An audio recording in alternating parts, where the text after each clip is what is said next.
伫嘉义德家的乐班客家文化创意园区，主要是保存德家乐班客家聚落文化。为着要让这个园区的空间会当符合在地时代中小需求，德家乡公所也将园区内面2栋仓库改建，变作是多功能的服务中心。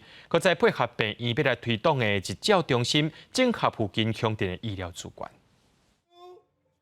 乡公所伫新湾港的服务中心头前来写图，这边原本是德家乐满客家文化创意园区爬行的仓库，经过10-20天的整修，未来会整做日间长照中心。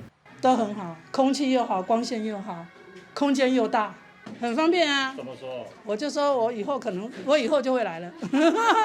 德家乡公所指出，客家文化创意园区挖伫咧德家乡的中心，即马甲服务中心起来，是大日时有所在通去，嘛会当甲医疗资源搁扣入来内抓。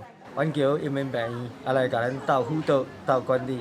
我相信，这伫阮德家乡吼，对这长者来讲是非常好的日常的生活。说有一些长辈他会对一些疾病，他会想要知道。